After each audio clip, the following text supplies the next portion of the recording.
اور دیگر تقریبات میں شرعی پردہ کس طرح کیا جائے؟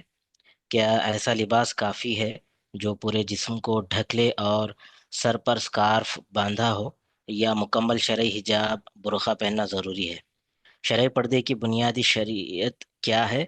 شرائط کیا ہے، اور اس موقع پر عورت کو کس طرح اپنا لباس اختیار کرنا چاہیے؟ جی شیخ۔ جی، سوال بہت بڑا ہے لیکن خلاصہ یہ ہے کہ شادی کی تقریب ہو یا کوئی بھی ہو، یا کیا کہتے ہیں، کہیں مارکیٹ میں جانا ہے، شاپنگ مال میں جانا ہے، یا یوں ہی گھر باہر کہیں بھی اسکول جانا ہے، کہیں بھی جانا ہے، یونیورسٹی جانا ہے، کوئی بھی جگہ ہو، بس یہ ہے کہ شرعی پردہ کیا ہے، عورت کے لیے شرعی پردہ کیا ہے۔ کوئی جو ہے اس میں جگہ کی تعین نہیں ہے۔ اگر اجنبی مرد کے سامنے وہ جاتی ہے تو اس کے اوپر پردہ واجب ہے۔ اب یہ پردہ کیسا ہو، یہ سوال ہے۔ ٹھیک ہے، محارم کے سامنے نہیں یہ پردہ، لیکن اگر غیر محرم اجنبی مرد کے سامنے، اجانب کے سامنے اس کو جانا ہے، کسی وجہ سے، کسی ضرورت کے تحت، تو پھر اس کا پردہ کیسا ہونا چاہیے ان کے سامنے، یہ اصل سوال ہے۔ تو اس میں جو ہے شیخ البانی رحمہ اللہ نے کچھ شرائط بیان کی ہیں، اس کو سن لیتے ہیں غور سے۔ انہیں شرائط کو ہم سمجھ لیں تو پردے کی حقیقت سمجھ میں آ جائے گی۔ ہم انہیں شرائط کو ذکر کر رہے ہیں کہ اس طرح کا اگر پردہ ہے تو وہ ہر جگہ ضروری ہے۔ پہلی شرط کیا ہے؟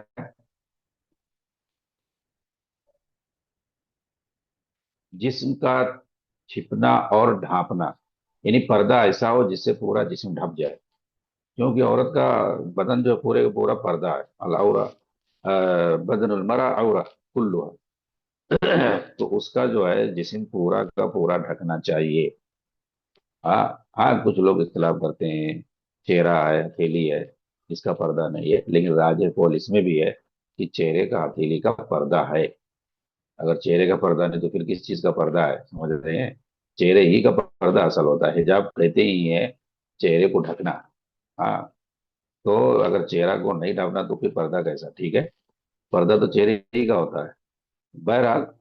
قرآن کے اندر بیان ہے، اللہ تعالیٰ نے فرمایا یا ایھا النبی قل لازواجک و بناتک و نساء المؤمنین یدنین علیہن من جلابیبہن ذالک ادنی ان یعرفن فلا یؤذین۔ یہ جو کہا گیا ہے کہ پردہ کریں، نبی آپ اپنی بیویوں سے، بیٹیوں سے اور مومنوں کی عورتوں سے کہو کہ وہ اپنے اوپر چادر ڈالنے، اس سے جو کیا ہوگا، وہ پہچانی جائیں گی اور پھر انہیں تکلیف نہیں دیا جائے گا۔ پتہ چلے گا کہ ہاں یہ پردہ والی عورت ہے، پھر ان کو تکلیف نہیں دیا جائے گا۔ اور بعض روایتوں میں ہے کہ اس کا مفہوم یہ ہے کہ اس سے وہ پہچان میں نہیں آئیں گی، پھر انہیں کوئی تکلیف نہیں پہنچائے گا، پہچان میں نہیں آئیں گی۔ تو بظاہر سی بات ہے، اگر چہرہ کھلا رہے گا تو کون ہے، چہرے ہی سے ہر کوئی پہچانتا ہے۔ چہرہ ڈھکا رہے گا تبھی اس عورت کو پہچانا نہیں جائے گا۔ تو جب پہچانا نہیں جائے گا تو کوئی اس کو غلط نگاہ سے دیکھے گا نہیں، اور اس کو کچھ چھیڑے گا نہیں، اس کو تکلیف نہیں پہنچائے گا، کیونکہ آدمی کنفیوز ہو رہے گا کہ پتہ نہیں کون سی عورت ہے، اس کی طرف وہ دیکھے گا ہی نہیں جب تک چہرے کا پردہ نہیں کرے۔ پر چہرے کا پردہ رہے گا تو، اگر چہرے کا پردہ نہیں رہے گا تو ظاہر سی بات تو پہچان میں آ جائے گی، آدمی سمجھ لے گا کہ یہ کہاں کی اجنبی ہے، تو وہ چھیڑے گا، کچھ بھی کہہ سکتا ہے۔ ہاں، وہ اس کو نہیں کچھ کہے گا جب دیکھے گا کہ اچھا یہ تو اپنے گھرانے کی ہے۔ ٹھیک ہے، اسی لیے پردے کا حکم دیا گیا ہے، تاکہ سب برابر نظر آئیں، پھر جو ہے کوئی تمیز نہ ہو پائے، پھر سب کے ساتھ یکساں سلوک کریں، مرد جو اجانب ہوں وہ ان عورتوں کے ساتھ یکساں سلوک کریں۔ سمجھ رہے ہیں؟ اس لیے پہلی شرط یہ ہے کہ وہ کپڑا جو کیا ہو، ساتر ہو،